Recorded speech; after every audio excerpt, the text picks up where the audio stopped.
Assalamualaikum warahmatullahi wabarakatuh.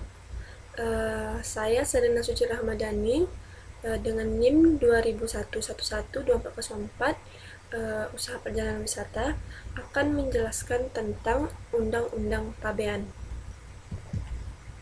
Di sini kita tidak akan menjelaskan semua undang-undang yang ada di PPT ini, cuma beberapa bagian aja supaya tidak bosan. Dengan persetujuan bersama, Dewan Perwakilan Rakyat Republik Indonesia dan Presiden Republik Indonesia memutuskan Undang-Undang tentang Perubahan atas Undang-Undang Nomor 10 Tahun 1995 tentang Kepabeanan. Pasal 1.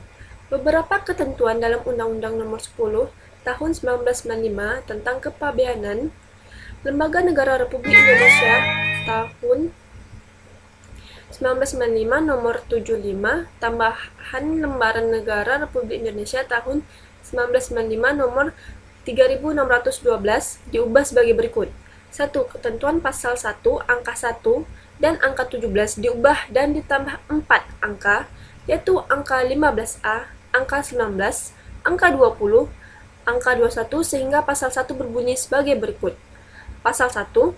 Dalam undang-undang ini yang dimaksud dengan 1. Kepabeanan adalah segala sesuatu yang berhubungan dengan pengawasan atas lalu lintas barang yang masuk atau keluar daerah pabean, serta pemungutan bea masuk dan bea keluar. 2. Daerah pabean adalah wilayah Republik Indonesia yang meliputi wilayah darat, perairan, dan ruang udara di atasnya, serta tempat-tempat tertentu di zona ekonomi eksklusif dan landas kontinen yang di dalamnya berlaku undang-undang ini. 3. Kawasan pabean adalah kawasan yang batas-batas tertentu di pelabuhan laut, bandar udara, atau tempat lain yang ditetapkan untuk lalu lintas barang yang sepenuhnya berada di bawah pengawasan Direktorat Jenderal Bea dan Cukai. 4. Kantor pabean adalah kantor dalam lingkungan Direktorat Jenderal Bea dan Cukai, tempat dipenuhinya kewajiban pabean sesuai dengan ketentuan undang-undang ini. 5. Pos pengawasan pabean adalah tempat yang digunakan oleh pejabat bea dan cukai untuk melakukan pengawasan terhadap lalu lintas barang impor dan ekspor. 6. Kewajiban pabean adalah semua kegiatan di bidang kepabeanan yang wajib dilakukan untuk memenuhi ketentuan dan undang-undang ini. 7. Pemberitahuan pabean adalah pernyataan yang dibuat oleh orang dalam rangka melaksanakan kewajiban pabean dalam bentuk dan syarat yang ditetapkan dalam undang-undang ini. 8. Menteri adalah Menteri Keuangan Republik Indonesia. 9. Direktur Jenderal adalah Direktur Jenderal Bea dan Cukai. Ini ada banyak ya, sampai 21. Kita skip aja, langsung ke ini. Bab 2. Pengangkutan barang impor dan ekspor. 1. Pengangkutan yang sarana pengangkutannya akan datang dari A. Luar daerah pabean, atau B. Dalam daerah pabean yang mengangkut barang impor, barang ekspor dan atau barang asal daerah pabean yang diangkut ke tempat lain dalam daerah pabean melalui daerah pabean, wajib memberitahukan rencana kedatangan sarana pengangkutan ke kantor pabean tujuan sebelum kedatangan sarana pengangkutan, kecuali sarana pengangkutan darat. 2. Pengangkutan yang sarana pengangkutannya memasuki daerah pabean wajib mencantumkan barang sebagaimana dimaksud pada ayat 1 dalam manifestnya. 3.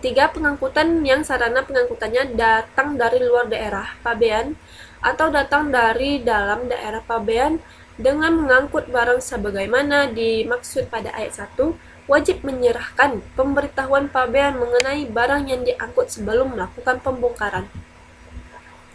4. Dalam hal tidak segera dilakukan pembongkaran, kewajiban sebagaimana dimaksud pada ayat dilaksanakan. A. Paling lambat 24 jam sejak kedatangan sarana pengangkutan untuk sarana pengangkut yang melalui laut. B. Paling lambat 8 jam sejak kedatangan sarana pengangkut untuk sarana pengangkut yang melalui udara. C. Pada saat kedatangan sarana pengangkut untuk sarana pengangkut yang melalui darat. 5. Kewajiban sebagaimana dimaksud pada ayat 3 dan 4 dikecualikan bagi pengangkut yang berlabuh paling lama 24 jam dan tidak melakukan pembongkaran barang.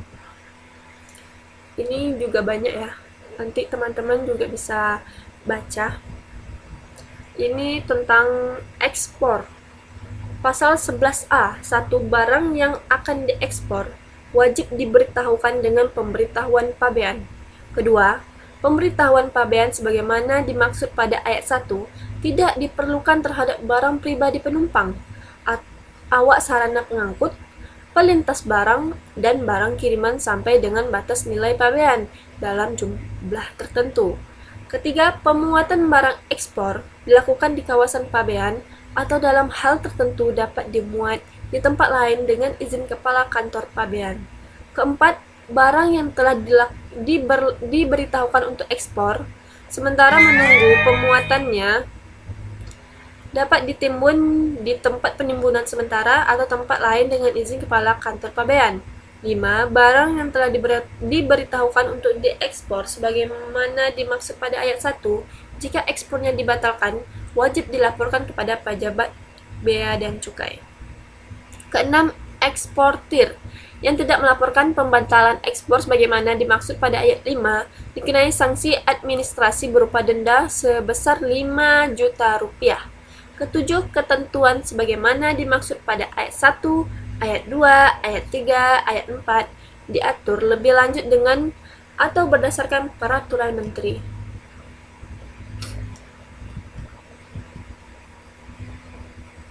Oke, ini bab ke-10.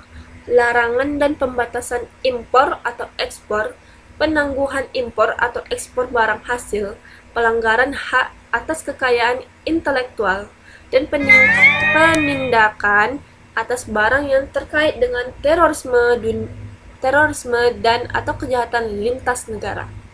Pasal 53. 1. Untuk kepentingan pengawasan terhadap pelaksanaan ketentuan larangan dan pembatasan, instansi teknis yang menetapkan peraturan larangan atau pembatasan atas impor dan ekspor wajib memberitahukan kepada menteri. Kedua, ketentuan mengenai pelaksanaan pengawasan, peraturan larangan, dan pembatasan sebagaimana dimaksud pada ayat 1 diatur lebih lanjut dengan atau berdasarkan peraturan menteri. Ketiga, semua barang yang dilarang atau dibatasi yang tidak memenuhi syarat untuk diimpor atau diekspor, jika telah diberitahukan dengan pemberitahuan pabean atas permintaan importir atau eksportir, A. Dibatalkan ekspornya, B. Diekspor kembali, C. Dimusnahkan di bawah pengawasan pejabat bea cukai.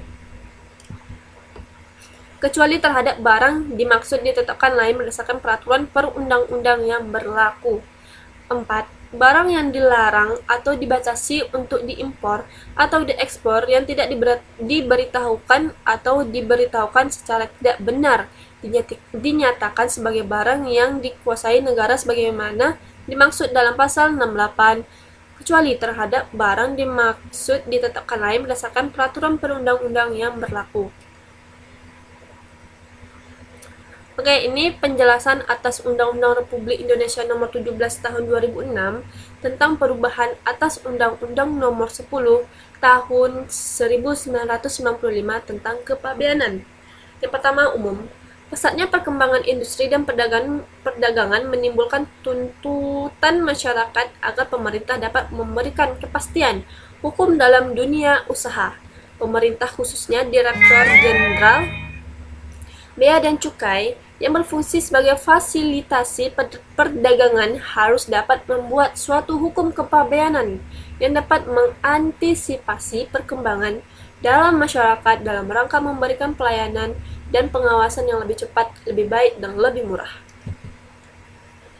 Sejak berlakunya Undang-Undang Nomor 10 Tahun 1995 tentang kepabeanan, masyarakat menganggap bahwa rumusan tindak pidana penyeludupan yang diatur dalam pasal 102 Undang-Undang Nomor 10 Tahun 1995 tentang kepabeanan yang menyatakan bahwa barang siapa yang mengimpor atau mengekspor atau mencoba mengimpor atau mengekspor barang tanpa mengindahkan ketentuan undang-undang ini dipidana karena melakukan penyeludupan. kurang tegas karena dalam penjelasan dinyatakan bahwa pengertian tanpa mengindahkan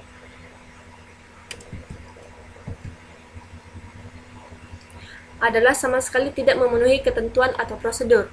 Hal ini berarti jika memenuhi salah satu kewajiban seperti menyerahkan pemberitahuan pabean tanpa melihat benar atau salah, tidak dapat dikategorikan sebagai penyeludupan sehingga tidak memenuhi rasa keadilan masyarakat.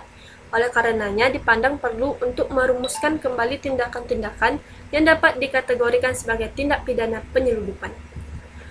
Karena ini banyak ya teman-teman, nanti teman-teman juga bisa membacanya tentang undang-undang pabean ini. Cuma ini yang bisa saya sampaikan. Assalamualaikum warahmatullahi wabarakatuh.